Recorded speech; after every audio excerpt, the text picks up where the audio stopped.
اللہ من الشیطان الرجیم بسم اللہ الرحمن الرحیم قد خلت تحقیق گزر چکے من قبلکم تم سے پہلے سنن کئی واقعات. کس کے واقعات؟ قوموں کے. اللہ تعالیٰ فرماتے ہیں تم سے پہلے کئی قوموں کے واقعات گزر چکے. فسیرو پس تم چلو پھرو فی الارض زمین میں. فانظروا پس تم دیکھو کیف کانا کیسا ہوا عاقبۃ انجام مکذبین جھٹلانے والوں کا. اب ہم غزوہ احد کے بارے میں پڑھے تھے. غزوہ احد میں جو شکست ہوئی اس کی وجہ کیا بنی تھی؟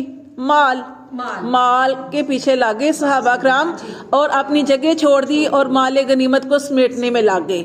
تو یہاں یہ بتایا گیا ہے کہ اس سے پہلے دیکھو کتنی قومیں اللہ نے بھیجی.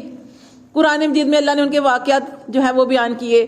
قوم عاد، قوم سمود، قوم لوط، قوم فرعون کا بھی آپ یعنی مختلف قوموں کے واقعات اللہ تعالیٰ نے بیان کیے قرآن مجید کے اندر. اور کیوں؟ اس لیے بیان کیے کہ وہ تم سے زیادہ طاقت والے تھے.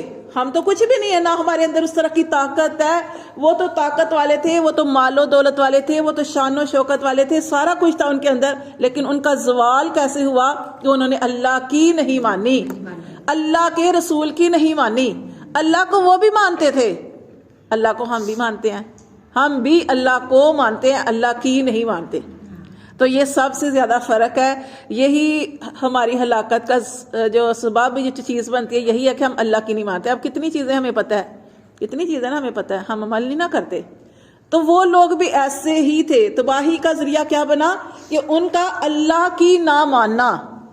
تو اللہ کو سارے مانتے ہیں، مسلمان ہم سب ہیں. مومن وہ ہوتا ہے جو اللہ کی مان کے چلتا ہے. تو جیسے دیکھیں صحابہ کرام تھے، کوئی بھی حکم آتا تھا، جیسے دیکھیں جیسے ہم پڑھ چکے ہیں سورۃ البقرہ سپارہ نمبر 2 میں کہ جب قبلے کی تبدیلی کا حکم آیا انہوں نے نہیں سوال کیا آپ صلی اللہ علیہ وسلم سے، انہوں نے سوال ہی نہیں کیے. انہوں نے فوراً جب آپ صلی اللہ علیہ وسلم نے اپنا رخ تبدیل کیا انہوں نے بھی بدل لیا. تو یہ اصل میں ایسی ہوتی ہے اطاعت، اللہ کی ماننا، اللہ کے نبی کی ماننا. تو یہاں پہ اللہ تعالیٰ فرماتے ہیں کہ تحقیق تم سے پہلے کئی قوموں کے واقعات گزر چکے. فسیرو پس تم چلو پھرو فی الارض زمین میں. فانظروا تو دیکھو کیف کان عاقبۃ المکذبین کہ کیسا ہوا انجام جھٹلانے والوں کا.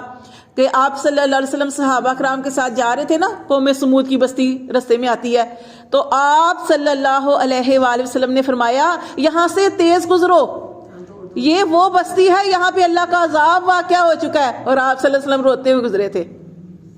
قوم سمود ان پہ عذاب آیا تھا چیخ کا. یہ آگے آپ کو بتاتی ہوں کیوں کہ انہوں نے قوم عاد سے سبق سیکھنے کی بجائے قوم عاد پہ عذاب آیا ہواؤں کا. اب انہوں نے کہا کہ یہ عاد والے جو تھے قوم عاد یہ تو پاگل لوگ تھے، کمزور گھر تھے ان کے گھر بھی کمزور تھے. ہم تو پہاڑوں کے اندر گھر بناتے ہیں، پہاڑ تراشے، اور کتنا مشکل کام ہے پہاڑوں کے اندر مضبوط گھر بنائے کہ ہوا ہمیں کوئی نقصان نہ پہنچا سکے. لیکن اللہ تعالیٰ نے ہوا کے ذریعے ہلاک نہیں کیا. یہ نہیں دیکھا کہ اللہ کا عذاب ہے. ہاں انہوں نے کیا کیا؟ گھر بنائے پتھروں کے اندر تراش کے مضبوط گھر بنائے. لیکن اللہ تعالیٰ نے ان کو جبرائیل علیہ السلام کی ایک چیخ ماری، جبرائیل علیہ السلام نے ساری قوم کے دل پھٹ گئے، ایسے مر گئے. تو یہاں پہ اللہ تعالیٰ فرماتے ہیں چلو پھرو زمین میں دیکھو پہلے لوگوں کا کیا انجام ہوا. ہاذا یہ بیان، یہ قرآن جو ہے یہ تمہیں بیان کرنا ہے للناسی لوگوں کے لیے، وہدن لیکن ہدایت ہے اس کے لیے، وموعظات اور نصیحت ہے للمتقین متقین کے لیے. متقین اللہ سے ڈرنے والوں کے لیے. یہ ہر ایک کے لیے نصیحت نہیں ہے، کیونکہ آپ صلی اللہ علیہ وسلم کے زمانے میں بھی عبداللہ بن ابی وہ بھی آپ کی مجلس میں بیٹھتا تھا، لیکن اس کے علاوہ بھی کئی منافق بیٹھتے تھے. لیکن ان کے لیے یہ نصیحت نہیں ہوا، ان کے لیے یہ ہدایت کا ذریعہ نہیں ہوا. اللہ فرماتے ہیں یہ اس کے لیے ہوگا جو اللہ سے ڈرنے والے ہیں، جو پرہیزگار ہیں. اور ہم پڑھ چکے کہ متقین کے لیے اللہ نے جنت بنائی ہے، اللہ سے ڈرنے والوں کے لیے. پھر اللہ فرماتے ہیں پھر دیکھیں اللہ تعالیٰ دوبارہ اس کی بات کر رہے ہیں، کس کی؟ غزوہ احد کی، کہ صحابہ کرام سے کیا کہہ رہے ہیں اللہ تعالیٰ؟ وَلَا تَحِنُوا اور تم سست نہ پڑو، وَلَا تَحْزَنُوا اور تم غم نہ کرو، وَأَنْتُمُ الْأَعْلَوْنَ تم ہی غالب آؤ گے. کہ اب کیا ہوا؟ جیسے ہمارے بچے فیل ہو جائیں تو ہم مائیں کتنا ڈانٹتی ہیں نا اپنے بچوں کو کہ پورا سال محنت نہیں کی، یہ ظاہر ہے. لیکن یہاں پہ دیکھیں کہ غزوہ احد ہوا، 70 صحابہ کرام شہید ہو گئے، اور شہادت کی وجہ کیا بنی؟ انہی مسلمانوں کی غفلت. ہاں، ان کی غفلت. انہوں نے نبی کو حکم کو اس وقت ترجیح نہیں دی، تو پھر کیا ہوا؟ یہ ان کے لیے شکست کا ذریعہ بن گئی. لیکن اللہ تعالیٰ پھر ان کو جتلا نہیں رہے، بلکہ کیا کہہ رہے ہیں؟ اللہ تعالیٰ فرما رہے ہیں کوئی بات نہیں، وَلَا تَحِنُوا، تم سستی نہ کرو، وَلَا تَحْزَنُوا، اور اب غم نہ کرو، وَأَنْتُمُ الْأَعْلَوْنَ، تم ہی غالب آؤ گے. پھر اللہ نے یہاں ان کو تسلی دی. پھر یہ آخر کار یہ پھر فتح ان کو مل گئی تھی. ٹھیک ہے، اللہ فرماتے تم ہی غالب آؤ گے، ان کنتم مومنین، اگر ہو تم ایمان رکھنے والے. ان یمسسکم، پھر اللہ نے اور آگے مزید فرمایا، ان یمسسکم، اگر تمہیں زخم چھوا، اگر تمہیں پہنچی کرہن کوئی تکلیف یا کوئی زخم پہنچا، فقد، تو پس تحقیق، مسل قوما، تو زخم پہنچا قوم کو. کس کو؟ کرہم مثلہ، تمہارے ہی جیسا زخم. اللہ تعالیٰ یہاں پہ مزید ان کو تسلی دے رہے ہیں، اور اللہ تعالیٰ فرما رہے ہیں کہ دیکھو پریشان نہیں ہونا، ہمت نہیں ہارنی. اگر تمہارے اوپر یہ تکلیف آئی ہے نا، تمہیں یہ 70 صحابہ کرام شہید ہوئے ہیں، تو پریشان نہ ہو. ایسی تکلیف تم پہلی قوم کو پہنچا چکے، ان کافروں کو، مشرکین کو پہنچا چکے. کب؟ غزوہ بدر میں. غزوہ بدر میں تم نے 70 ان کے مارے، 70 مارے، اور 70 کو تم نے قیدی بنا دیا. جب یہ غزوہ احد ہوا نا، تو ان کافروں نے نا آواز لگائی، انہوں نے کہا کہ یہ جو ہم نے تمہارے 70 لوگ جو ہے نا ان کو مارا ہے نا، انہوں نے تو مارنا ہی کہنا تھا، اور ہم کہتے ہیں کہ اللہ تعالیٰ نے شہادت نصیب فرمائی. تو وہ کہنے لگے یہ جو ہم نے 70 تمہارے مارے ہیں نا، یہ ان 70 کا بدلہ ہے جو غزوہ بدر میں تم نے ہمارے مارے تھے. تو حضرت عمر فاروق رضی اللہ تعالیٰ عنہ فوراً بول اٹھے تھے، اور انہوں نے کہا تھا کہ نہیں، یہ اس کا کیا بدلہ، تمہارے تو مارے گئے جہنم میں گئے، اور ہمیں تو ہم کامیابی ہے، ہمارے تو شہید ہوئے ہیں، وہ تو جنت میں چلے گئے. تو یہ اس کا بدلہ نہیں ہو سکتا. یہاں پہ اللہ تعالیٰ مزید ان کو تسلی دے رہے ہیں کہ اگر تمہیں تکلیف پہنچی ہے، زخم پہنچا ہے، تو تم ایسا زخم پہلے پہنچا چکے ہو دوسری قوم کو. وَتِلْكَ الْأَيَّامُ، اور یہ دن ہے، نُدَاوِلُوهَا، ہم ان کو باری باری بدلتے ہیں، بین الناس، لوگوں کے درمیان. کبھی فتح، کبھی شکست، کبھی بیماری، کبھی صحت، کبھی امیری، کبھی غریبی. اللہ کہتے ہیں یہ دن ہے، کبھی خوشی کے، کبھی غمی کے. سب انسانوں کے اوپر ایک جیسے حالات سدا نہیں رہتے، کبھی کچھ. آپ نے دیکھا نا، کوئی ہر ٹائم ایک جیسا نہیں رہتا. کبھی، اور اپنے دل کی کیفیت دیکھ لیں، کبھی دل کی کیفیت ایک جیسی ہوتی ہے، جیسی کبھی بھی نہیں ہوتی. تو اللہ تعالیٰ فرماتے ہیں کہ یہ تو دن ہے، ہم بدلتے ہیں بین الناس، لوگوں کے درمیان. اور اللہ نے یہ کیوں رکھا، یہ آزمائشیں کیوں رکھی، یہ تکلیفیں زندگی کا حصہ کیوں رکھی، یہ بیماریاں کیوں رکھی، یہ غربت کیوں رکھی.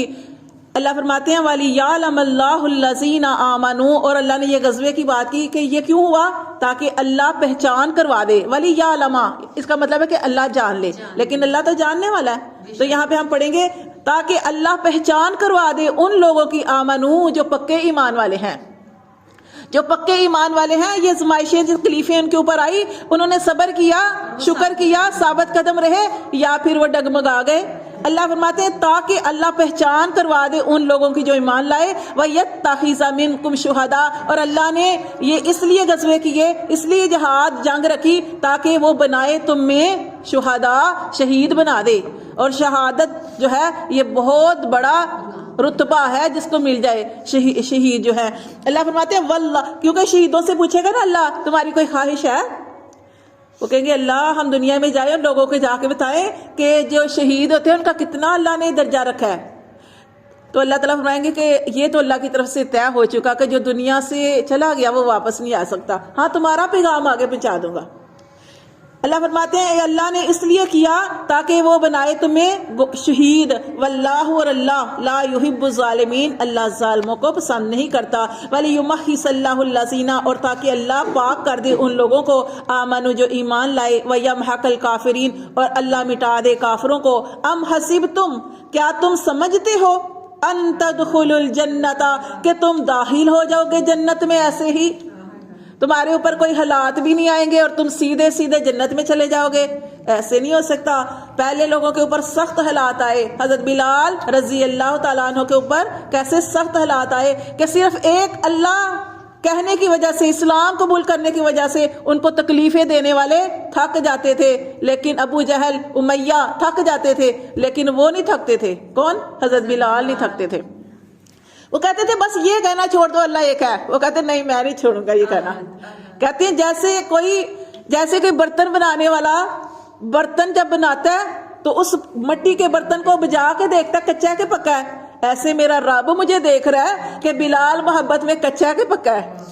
تو حضرت بلال رضی اللہ، اسی طرح ہمارے اوپر یہ آزمائشیں نہیں ہیں، ہمارے اوپر اور طرح کی آزمائشیں ہیں، کبھی بیماری آ گئی، کبھی مال کے اندر کمی آ گئی، کبھی اللہ زیادہ دے دیتا ہے، تو یہ ساری چیزیں آزمائشیں، مال کا زیادہ ہونا بھی آزمائش، مال کا کم ہونا بھی آزمائش، لیکن اللہ تعالیٰ نے اس کے اندر بھی بڑی چیزیں رکھی ہیں کہ جو اپنی غربت کے اوپر صبر کرتا ہے وہ امیروں سے 500 سال پہلے جنت میں جائے گا، اپنی غریبی پر صبر کیا ہوگا۔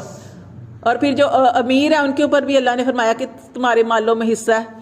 تو یہ ساری چیزیں آزمائشیں ہوتی ہیں، تو اللہ فرماتے ہیں کہ تم کیا سمجھتے ہو کہ تم ایسے ہی جنت میں چلے جاؤ گے؟ وَلَمَّا يَعْلَمِ اللَّهُ الَّذِينَ، جبکہ اللہ نے نہیں پہچان کروائی ابھی ان لوگوں کی، جَاهَدُوا مِنْكُمْ، کہ جنہوں نے تم میں سے جہاد کیا، وَيَعْلَمَ الصَّابِرِينَ، اور اللہ نے نہیں پہچان کروائی ابھی صبر کرنے والوں کی۔ وَلَقَدْ، اور البتہ تحقیق، تم تھے تمنون الموتا، تم اس سے پہلے موت کی تمنا کرتے تھے، من قبل، اس سے پہلے۔ یہ پھر وہ غزوہ احد میں پھر انہی کی بات کی جا رہی ہے کہ غزوہ احد جب ہوا، غزوہ احد سے پہلے غزوہ بدر ہو چکا تھا، تو غزوہ بدر میں کچھ ایسے صحابہ کرام تھے جو غزوہ بدر میں شامل نہیں ہو سکے، تو ان کی خواہش تھی کہ ہم بھی جہاد کریں، جیسے جہاد ہو تو اس میں ہمیں موقع ملے تو ہم اپنی جانوں کو قربان کر دیں۔ تو اللہ تعالیٰ یہاں پہ ان کو فرما رہے ہیں کہ اس سے پہلے، اس غزوے سے پہلے کیا تھا کہ تم تمنا کرتے تھے موت کی، ان تلقوہ، کہ تم اس کی طرف ملتے، ابھی تمہیں ملی نہیں شہادت لیکن اس سے پہلے تم تمنا کر رہے تھے۔ فقد، پس تحقیق، رأیتموہ، تم نے اس کو اپنی آنکھوں سے دیکھ لیا۔ کس میں؟ غزوہ احد میں 70 صحابہ شہید ہوئے۔ وَأَنْتُمْ تَنْظُرُونَ، اور تم یہ سارا حال اپنی آنکھوں سے دیکھ رہے تھے۔ صدق